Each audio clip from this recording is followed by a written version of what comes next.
할렐루야. 참으로 복되고 좋은 주일입니다. 부활절을 바라보며 이 사순절을 지금 보내고 있는 지금 우리는 희생양 되신 예수님을 묵상하면서 우리를 위하여 아낌없이 내어주신 주님의 몸과 피를 기억합니다. 2000년 전에 있었던 이 일이 오늘날 내게 무슨 상관이 있을까? 또 그토록 오래되었기 때문에 혹시 그 약속은 퇴색된 게 아닌가? 또는 잊혀진 게 아닌가? 혹시라도 우리들은 염려할 수 있지만 하나님께서는 결코 이 약속을 지체하지도 않으시고 잊어버리지도 않으시고 이 약속을 온전히 우리 안에서 이루어 주실 줄로 저는 믿습니다. 마지막 마찬 자리에서 예수님께서 이 뜻을 영원히 기억해야 할 예식으로 제정하셨습니다. 자신의 몸과 피를 나누어 주시는 그 뜻과 그 예식 말입니다. 이 예식은 예수님께서 우리에게 보여주신 새 언약의 표시입니다.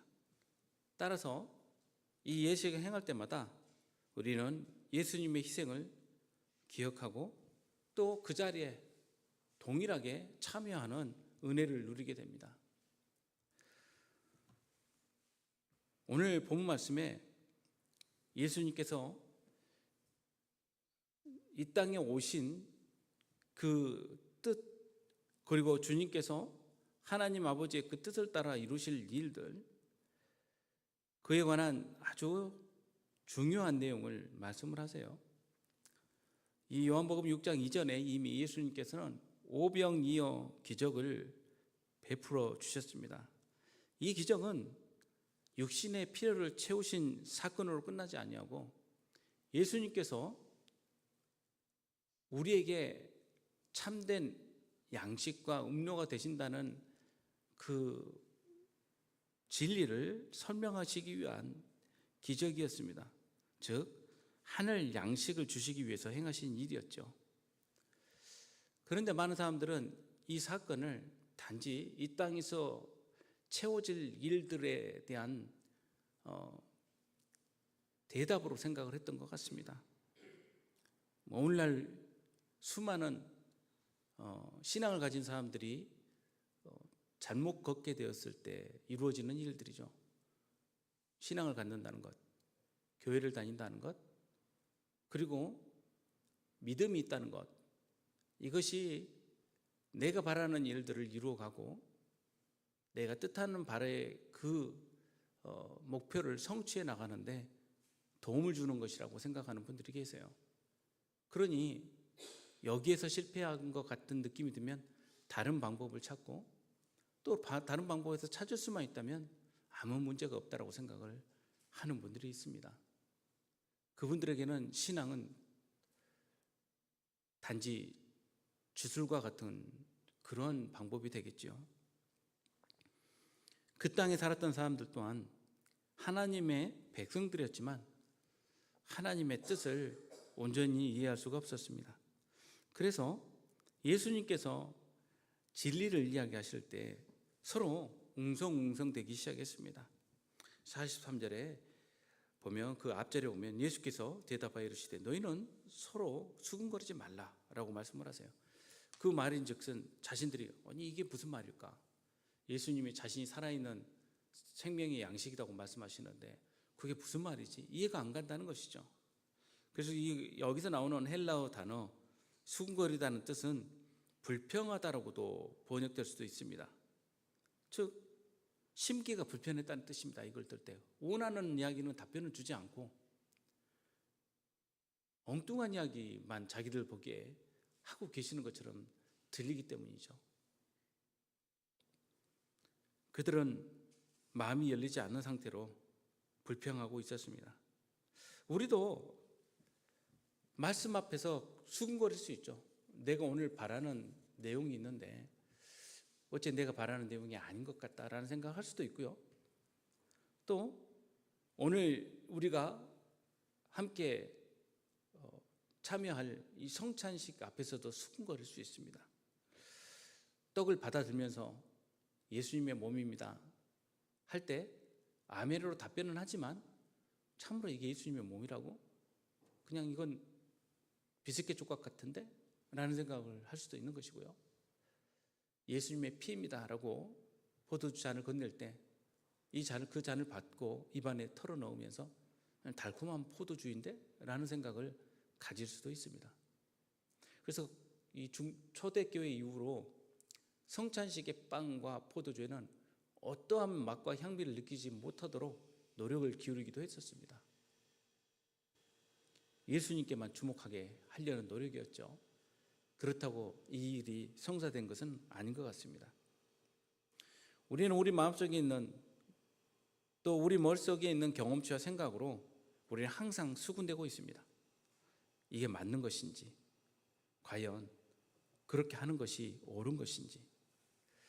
44절 말씀에서 예수님께서 나를 보내신 아버지께서 이끄시지 아니하시면 아무도 내게 올 수 없으니 오는 그를 내가 마지막 날에 다시 살리리라 라고 말씀을 하셨어요. 하나님께서 이끌지 아니하시면 예수님께로 나올 수 있는 사람은 없죠. 이 말씀은 하나님께서 택하지 않으시면이라고 읽을 수 있겠습니다. 하나님께서 택하지 않으시면 아무도 그리스도인이 될 수가 없습니다. 우리가 어떤 자격을 취하여서 또 어떠한 능력을 얻어서 무엇인가를 성취하여서 그리스도인이 될 수 있다라고 간혹 착각을 할 때가 있습니다. 그래서 그 단계에 오르지 못하면 교회에 아직 나갈 만한 때가 아니다라고 생각을 하는 것 같습니다. 그러나 이러한 수군거림 앞에서 우리는 다시 생각을 해봐야 됩니다. 성찬식을 대할 때도 마찬가지죠. 고린도전서 11장에 보면 바울께서 이렇게 말씀을 하십니다. 누구든지 주의 떡이나 잔을 합당하지 않게 먹고 마시는 자는 주의 몸과 피에 대하여 죄를 짓는 것이다. 걱정되지 않습니까? 성찬식을 대하는데 합당하지 않게 함부로 주님의 몸과 피를 받으면 이것은 죄를 받는 것이랍니다. 그래서 사람이 자기를 살피고 그 후에야 이 떡을 먹고 이 잔을 마실 것이다 라고 말씀합니다. 주의 몸을 분별하지 못하고 먹고 마시는 자는 자기의 죄를 먹고 마시는 것이다. 자, 엄중한 말씀입니다. 그래서 중세 이후로 성찬식은 매우 조심스럽게 행해졌습니다. 또 죄 중에 있다라고 생각됐을 때는 성찬식이 나오지 않고 자리에 머물러 있게 됩니다. 지금도 유럽의 개혁교회나 이 전례를 따르는 교회들 보면 예식서 끝에 뭐라고 되어 있냐면 본인이 성찬례에 참여하는데 합당치 않다고 생각되시는 분은 이 예식서를 가지고 앞으로 나오시기 바랍니다. 자리에 앉아 있지는 않고요.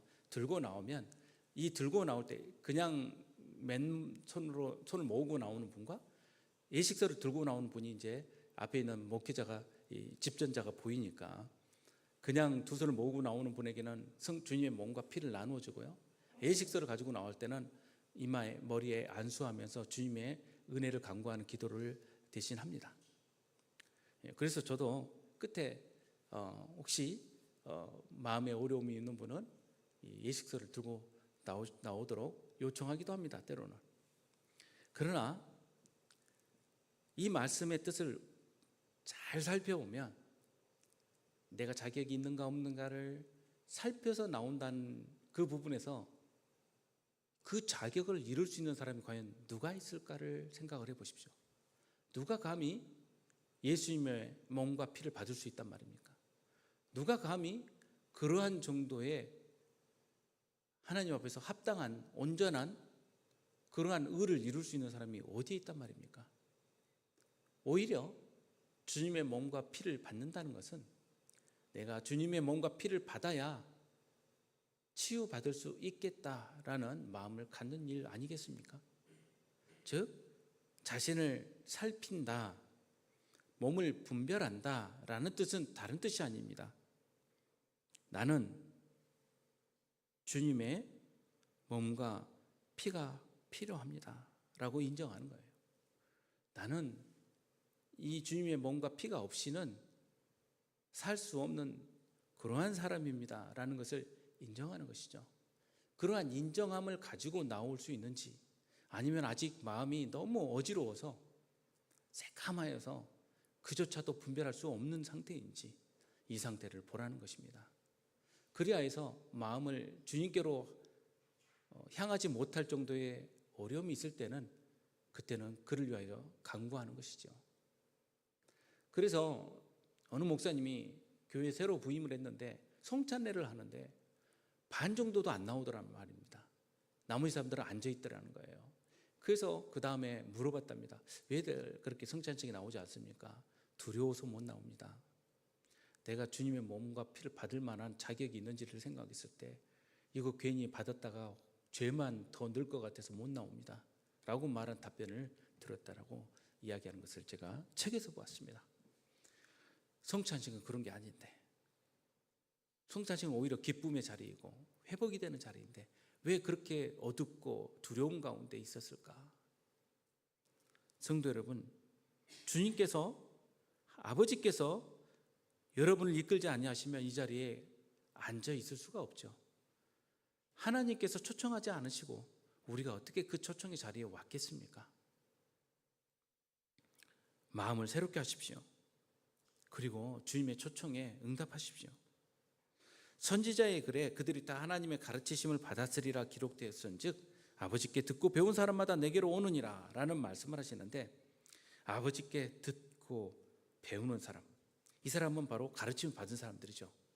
가르침을 받았다는 말은 이사야서 54장 13절에 나오는 말씀, 내 모든 자녀는 여호와의 교훈을 받을 것이니 내 자녀에게는 큰 평안이 있을 것이며, 하나님의 교훈을 받는 것, 그 말씀을 가지고 이 하나님의 교훈 가운데 있는 사람은 다 주님께로 나올 수 있다라고 말씀을 하십니다. 교훈을 받는다라는 것은 히브리어 원어로 라무드라는 단어를 쓰는데, 이 라무드는요 뾰족한 막대기로 찌른다는 뜻이에요. 말이 좀 이상하죠. 아니, 교훈을 받는데 뾰족한 막대기로 왜 찌릅니까? 이 말씀은 뭐냐면 견책을 하는 거예요. 죽빗이 비슷하다고 생각하시면 됩니다. 스님들이 쭉 앉아있을 때 죽비로 툭툭 치면서 그렇게 나가는 장면, 제가 교회에서 이 스님 이야기를 해서 조금 안 맞는다고 생각하실 수 있지만 모든 심성, 신앙의 심성은 사실 서로 통하는 부분이 있습니다. 진리가 같다는 이야기는 아니에요. 오해하시면 안 됩니다. 그런 우리의 발현, 절대적인 그 진리에 대한 갈급, 여기에서는 서로 비슷한 부분이 있죠. 뼈조금 막대기로 찌른다라는 뜻은 자극을 지어서 훈련시킨다는 뜻이고 제자로 만든다는 뜻입니다. 즉 이 말은 하나님의 제자가 된다는 뜻이죠. 말씀을 받는 사람마다 하나님의 제자가 된다. 그래서 공동번역 성경에서는 이렇게 번역을 해두었어요. 너희 아들들은 모두 야훼의 제자가 되고 크나큰 평화를 누리리라. 이 말씀인즉 예수님께서, 말씀이신 예수님께서 육신으로 이 땅에 오셨는데 그 육신으로 이 땅에 오신 주님을 그리스도로, 나의 구세주로 받아들인다면 말씀이신 예수님께서 내 안에서 역사하셔서 그 즉시로 우리는 어떤 사람이 되느냐? 주님의 제자가 된다는 뜻이에요. 그러니 더 이상 예수님의 그 오병이어 기적에 참여한 사람들처럼 그냥 그 떡과 잔을 먹고 뜯어먹고 그날의 필요를 채우고 흩어지는 사람이 아니라 이제 영원히 목마르지 않는, 영원히 배고프지 않는 영생하는 양식을 취하는 주님의 제자들이 된다는 뜻이죠. 택함 받은 백성들이 광야에서 말씀을 받고 훈련을 받아서 가나안 땅에 들어가 제사장 나라의 백성들이 되었던 것처럼 예수님의 제자들도 택함 받은 자녀답게 말씀으로 훈련받고 인정받아 주님께로 나온다는 뜻이죠. 그래서 예수님께서는 아버지를 보고 싶어? 아버지를 보여달라고 해? 너희들이 자꾸 아버지를 보여달라고 하잖아요. 증거를 보여달라고 그러고 표적을 보여달라고 하잖아요. 유대인들이 계속 그때 내가 바로 그다라고 말씀하실 때 계속 표적을 이야기하시거든요. 오병이어 기적을 봤는데도 표적을 이야기해요. 여러분 어떻게 생각하세요? 만약에 오병이어 기적 자리에 내가 있었어요. 그리고 예수님께서 축사하시고 나눠주는 떡과 그 잔을 받으셨어요. 그럼 어떻게 될 것 같아요? 이제는 그냥 영원히 진리의 사람이 됐을 것 같습니까? 그런 생각들을 하죠. 우리는 만약 내가 그 자리에 있었더라면 내 믿음 막 떨어질 일이 없을 거라고 생각할 수도 있을 겁니다. 그러나 그 자리에 있었던 많은 사람들이 그 예수님께서 나눠주신 떡과 잔 그것만 생각하였지 참으로 이 땅에 육신으로 오신 하나님의 영원하신 양식인 예수님을 바라보지 못했어요. 참 안타깝지 않습니까? 아버지를 본 자가 있다는 것이 아니야. 오직 하나님에게서 온 자만 아버지를 보았느니라. 그러니까 택함 받은 자는 하나님 아버지를 이미 보았다는 말씀이에요. 택함 받았다는 뜻은 무슨 뜻입니까? 초대받았고 이 자리에 예수 그리스도 이름으로 초청받고 그 초대에 응한 사람들은 곧 하나님께서 베풀어 주신 표적 예수 그리스도를 체험한 사람들입니다. 사람의 생각과 판단과 논리에서 벗어나 하나님 나라의 말씀에 기울여야만 예수님을 볼 수 있는 것이죠. 그러니 설령 나는 아직 못 봤는데 라고 생각해도 여러분 염려하지 마세요. 예수님께서 마지막 때에 저는 본 적이 없는데요 라고 말하는 그들에게 아니야 너희는 이미 보았어. 내가 너희를 영원한 그 하나님의 나라로 인도할 테니 나를 따라오렴 이라고 말씀하지 않아요? 성경에? 그 사람들이 불안해하면서 여쭙잖아요. 예수님 나는 예수님 언제 만나서 먹여드린 적도 없고 마시게 해드린 적도 없고 제가 살펴드린 적도 없는데요. 아니야. 가장 낮은 사람 가장 작은 자들에게 너희들이 그렇게 나를 대하듯이 했지 않니? 그럼 너희들이 나를 본 거야 라고 말씀하지 않으세요? 예수님께서 그 뒤에 65절에서 68절에 보면 그러므로 전에 너에게 말하기를 내 아버지께서 오게 하여 주시지 않냐면 누구든지 내게 올 수 없다 하였노라 하시니라. 그때부터 어떻게 되냐면요 제자 중에 많은 사람이 떠나가 버립니다. 저는 이 말씀이 간혹 저한테는 은혜가 될 때가 많아요. 예수님께서 정말 온 힘을 다하여 예수님이 어떤 분이신지를 진리를 설명하고 나니까 사람들이 그때 펑 터지면서 다 예수님 그럼 믿겠습니다 한 게 아니라 대부분 떠나고요. 예수님의 제자들 가운데서도 예수님께서 12제자만 뽑은 게 아닙니다. 더 많은 제자들이 있었어요. 그중에 12제자는 대표들이죠. 근데 그 많은 제자들이 다 떠났대요. 그래서 간혹 저도 내가 진심으로 하나님 말씀을 정말 내가 전했을 때 그 결과는 하나님께서 이제 이루시는 일이지 사람들의 행동과 반응에 따라서 내가 마음 조리해서는 안 되겠다는 생각을 항상 하게 됩니다. 물론 그거로 핑계 삼지는 않아요. 그래서 내가 잘못해갖고 결과가 그런데 감히 이 일에 빗대지는 않습니다. 그때부터 많은 사람들이 떠나갔습니다. 그런데 예수님께서 이렇게 묻습니다. 12제자에게 이르시되 너희도 가려느냐? 이 말씀 안에는 약간 불안한 예수님의 마음도 느낌이 저한테는 좀 오거든요. 야, 진짜 너희도 떠날 거야? 너희 떠나면 안 되는데 이런 생각이요. 예수님께서 모든 걸 알고 계셨지만 순간순간 예수님께서는 절실한 마음들이 있으셨어요. 그때 베드로가 한 대답을 한번 들어보십시오. 베드로가 뭐라고 하는지요? 영생의 말씀이 주께 있사오니 우리가 누구에게로 가오리까? 이 영생의 말씀은 곧 무엇이냐면요 영생의 양식이에요. 생명의 양식이에요. 생명의 양식, 오병이어로 끝나는 자리가 아니라 생명의 양식이 주님 내 앞에 계시는데 저희가 어디로 가겠습니까? 베드로의 대답은 베드로가 한 대답이 아니죠. 하나님께서 주신 대답이죠.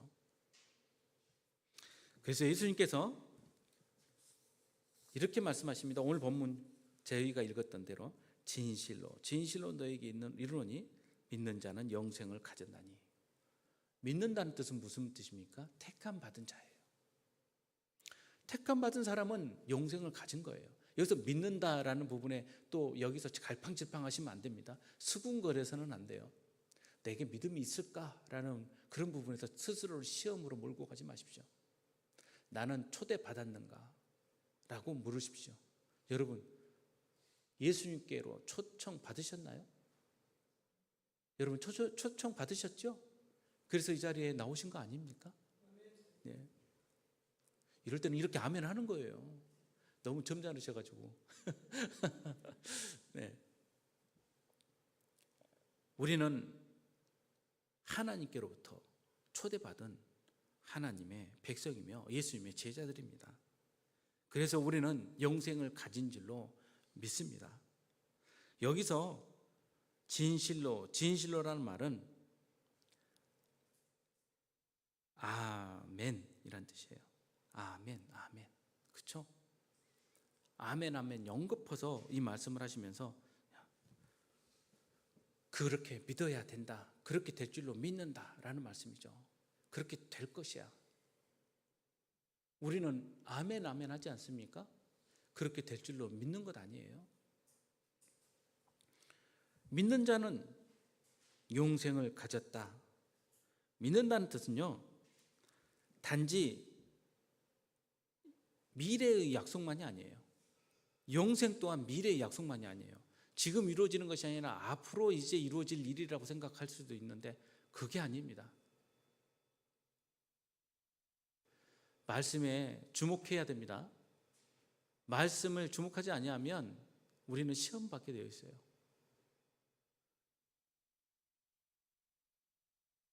단지 먼 미래에 오는 약속이 아니라 현재 우리가 소유하는 실제예요.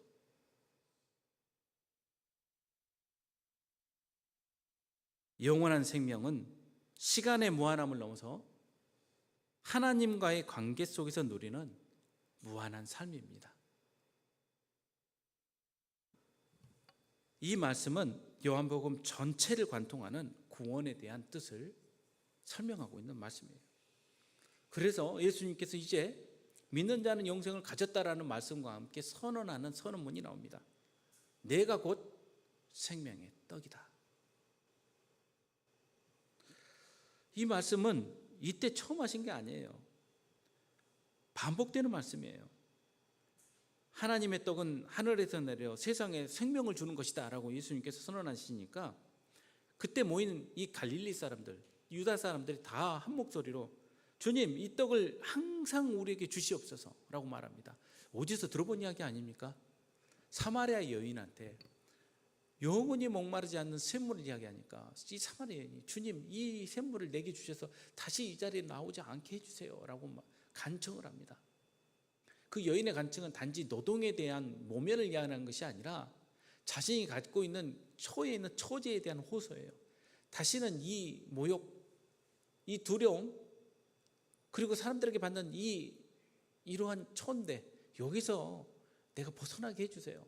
사람들의 이 눈초리에서 제발 저 좀 구원해 주세요. 이 이야기 아니에요. 예수님께서 말씀하십니다. 나는 생명의 떡이니 내게 오는 자는 결코 줄이지 아니할 터이요 나를 믿는 자는 영원히 목마르지 아니하리라. 아멘. 메시지가 반복될수록 예수님이 누구신지 믿고 아는 것, 그리고 예수님을 믿는 자는 영생을 받는다는 것을 우리는 깊이 새기게 됩니다. 생명의 떡은 곧 참된 양식이죠.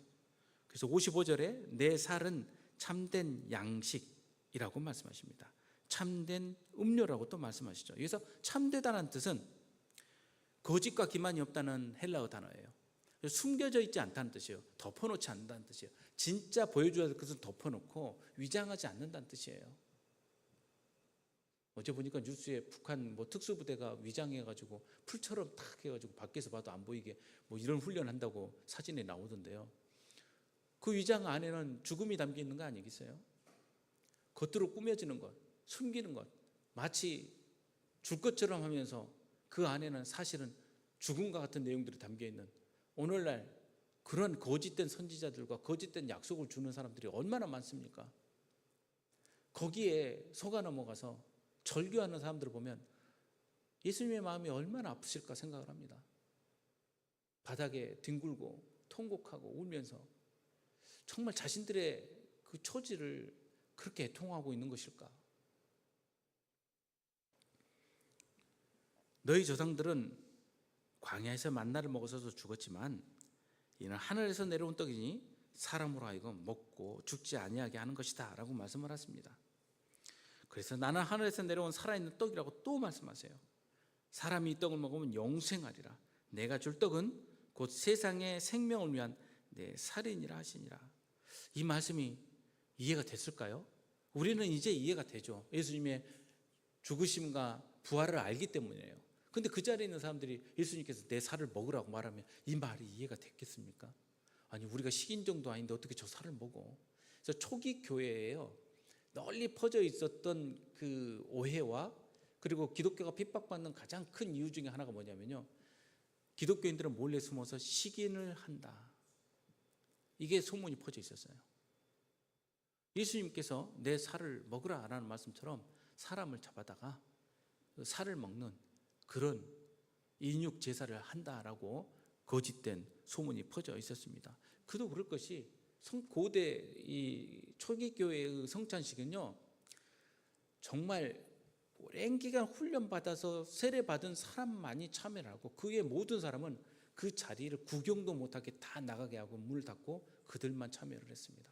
그러니 이게 너무나 비밀스럽고 볼 수도 없고 소문만 무성했던 것입니다. 에고 에이미, 나는 무엇이다 라는 말씀이 7번에 걸쳐서 요한복음에 나오죠. 그 가운데 나오는 가장 중요한 말씀이죠. 그러므로 유대인들이 서로 다투어 소운됩니다. 이 사람이 어찌 자기 살을 우리에게 주어 먹게 하겠느냐, 이렇게 말하면서 단지 그 말에 그런 표면적인 뜻에만 집착을 합니다. 예수께서 말씀하십니다. 내가 진실로 진실로, 또 이 말씀을 하세요. 그렇게 이루어지기를 믿는다. 진실로 진실로 내게 이르노니 인자의 살을 먹지 아니고 인자의 피를 마시지 않으면 너희 속에 생명이 없느니라. 내 살을 먹고 내 피를 마시는 자는 영생을 가졌고 마지막 날에 내가 그를 다시 살리리니. 여기에서 먹다라는 말은 우걱우걱 씹어서 먹는 뜻이에요. 그냥 삼키는 것이 아닙니다. 그러니 이 말인즉슨 예수님과의 깊은 연합을 드러내는 말입니다. 살을 뜻하는 이 단어와 피를 뜻하는 이 단어는 모두 예수님의 희생적인 죽음, 언약을 상징하죠. 그래서 예수님과의 영적인 연합을 통한 구원을 말씀하고 있는 것 아닙니까? 예수님의 살을 먹고 피를 마시는 자, 그들은 영생을 얻게 됩니다. 내 살은 참된 양식이요 내 피는 참된 음료로다. 내 살을 먹고 내 피를 마시는 자는 내 안에 거하고 나도 그 안에 거하나니 살아계신 아버지께서 나를 보내심에 내가 아버지로 말미암아 사는 것 같이 나를 먹는 사람도 나로 말미암아 살리라. 이 나를 먹는 사람도 나로 말미암아 살리라 라는 말씀은 나를 먹는 사람은 나 때문에 살 것이다 라는 말로 번역하셔도 됩니다. 하늘에서 내려온 떡이다 라고 다시 말씀을 하시고요, 조상들이 먹고도 죽은 그것과 같지 않다라고 말씀을 하십니다. 그래서 에베소서 2장 3절에서 9절에 보면 이 성찬 예식 장면이 머리 가운데 그려집니다. 우리가 하늘에서 내려온 떡이다라는 예수님의 말씀을 받들어서 우리는 성찬 예식 때 무엇을 말씀하냐면요, 우리는 우리의 마음을 주님께로 듭니다라고 말을 합니다. 이거 기억나시죠? 우리가 성찬 예식할 때 서로 인사말을 하지 않습니까? 우리는 우리 마음을 주님께로 드높이십시다 라고 말을 합니다. 이 말씀이 무슨 뜻입니까? 그래서 이 초기 교회는 성찬을 받기까지 무려 3년의 교육을 했습니다. 그래서 이 뜻이 무엇인지 분명하게 알도록 함으로써 오해를 가지고 성찬 예식에 참여하지 않도록 주의를 기울였어요. 오늘날 성찬에 대한 교육이 전무하여서 참 안타깝게 생각이 됩니다. 그래서 간혹 어느 교회 가서 성찬식을 참여하면 성찬 예식이 말 그대로 정말 그냥 의식으로 지나가고 있고요, 거기에 임하는 많은 사람들의 그 표정과 몸짓 안에 정말 이 예식이 갖는 뜻을 이해하고 참여하고 있는지 참 걱정스러울 때가 참 많습니다. 자, 이 우리의 마음을 주님께로 듭니다라는 말씀은요, 우리 개혁신앙에서 매우 중요한 말씀이에요. 왜 그러냐면요, 여러분 이 말씀은 들어봤죠? 로마 천주교에서 하는 성찬식은 화채설이라고 말해요. 한자로 말하니까 좀 그렇죠. 뭐냐면 진짜 예수님의 몸과 피로 변했다는 뜻이에요. 즉 앞에서 신부가 사제가 그 말씀의 제정의 말씀을 선언하는 순간, 제정의 말씀은 뭐냐면 성경에서 말씀하시는 예수님의 그 선언, 이 축사하시고 떡을 나눠 주실 때의 그 선언, 이 선언을 그대로 선포할 때 하나님의 말씀과 더불어 사제가 하는 이 말씀 가운데 능력으로 임해서 예수님의 몸과 피로 실제적으로 떡과 포도주가 바뀐다는 거예요. 이게 화채설입니다. 근데 그래서 이 천주교 분들은 성찬식 할 때 떡만 받지 절대 포도주를 받지 않습니다. 이 세례 때만 한 번 줘요. 굉장히 조심해서 줍니다. 왜 그러냐면 진짜 예수님의 몸과 피이기 때문에 빵은 떨어지면 사제가 바닥에 있는 것을 가루까지 주워서 먹어야 돼요. 주님의 몸이니까 절대 이것이 땅에 떨어지거나 이게 부정하게 되거나 모욕을 당해서는 안 되기 때문이죠. 그런데 포도주는 어때요? 엎어뜨리면 이건 진짜 큰일 나는 겁니다. 핥아서 마실 수도 어려워요. 그래서 나중에 남은 잔도 물에 부어서 희석해서 먹고 또 먹고 해서 절대 남지 않도록 합니다. 거의 설거지 하다시피 해요. 그런데 이 잔을 주다가 혹시라도 잘못되면 어떻게 되겠어요? 그래서 주님의 피는 대신 사제가 앞에서 상징으로 마시고 참여하는 그 신도들은 떡만 나누어 먹는 거예요. 그게 화채설이 갖는 장면입니다. 옛날에는요, 보다 중세에는 아예 떡도 안 줬습니다. 이렇게 한번 들어서 보여주고 사제만 먹고 마셨어요. 그리고 그걸 대신 눈으로 바라보면서 끝을 냈어요. 근데 지금은 이제 몸은 받죠. 그러나 개혁교회는 그렇지 않습니다. 우리는 임재설이에요. 물론 기념설도 있습니다. 찌부잉글러처럼 기념설은 아무것도 아니에요. 그냥 떡은 떡이고 피는 피고 아니 잔은 잔이에요. 그냥 이걸 기념하는 거예요. 그러나 우리 장로교회 전통은 뭐냐면 임재입니다. 성령께서 임재하신 거예요. 그 자리에. 본질은 떡과 포도주이지만 우리 안에서 역사하시는 그 성령의 임재와 역사는 주님의 몸과 피예요. 그래서 이때 중요하게 언급되는 그 용어가 있습니다. 그 성찬에 쓰는 용어인데요. 이 용어는 뭐라고 말하냐면 스루슴 코르다라는 단어를 써요. 뭐 굳이 적어서 외우실 필요는 없습니다.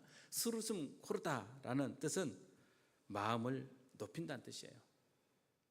마음을 높인다는 것은 뭐냐면 이것은 동방교회에서부터 지금 개혁교회까지 이렇게 전해지는 그 전승인데 에베소서 2장 5절에서 6절에 이 말씀이 나오는 것, 이 말씀을 같이 보는 거예요.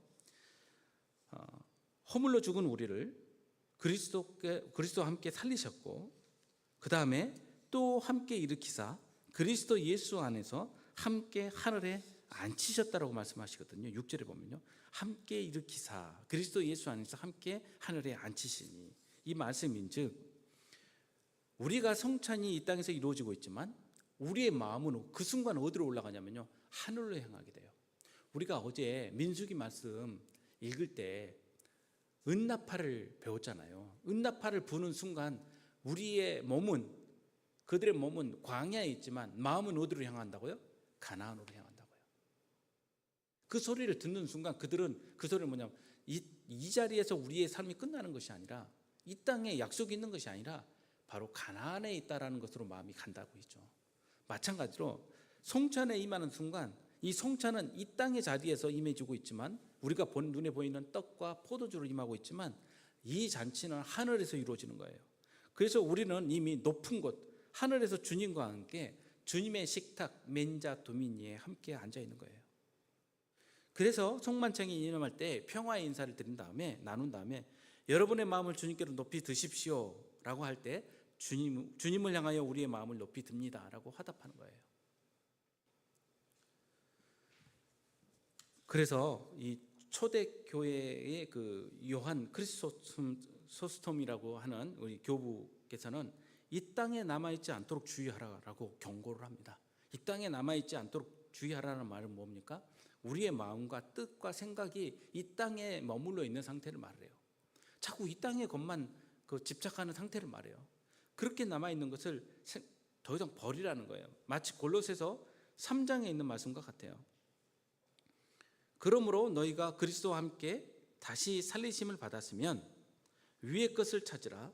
거기는 그리스도께서 하나님 우편에 앉아 계시느니라. 위의 것을 생각하고 땅의 것을 생각하지 말라라고 말씀하세요. 더 이상 땅의 것을 생각하지 않는 것은 바로 이 성찬 자리에서 예수 그리스도의 몸과 피를 받음으로써 우리는 실현하게 됩니다. 이제 더 이상 우리는 이 땅의 사람이 아니요 하나님 나라의 백성임을 우리는 고백하게 되는 것이죠.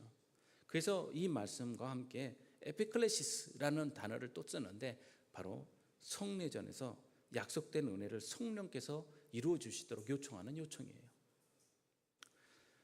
이제 성찬식을 우리는 함께 참여하게 됩니다. 우리의 마음의 보물을 이 땅 가운데 두지 아니하고 하늘에 두는 그러한 체험이 이 자리에서 이루어지기를 원합니다.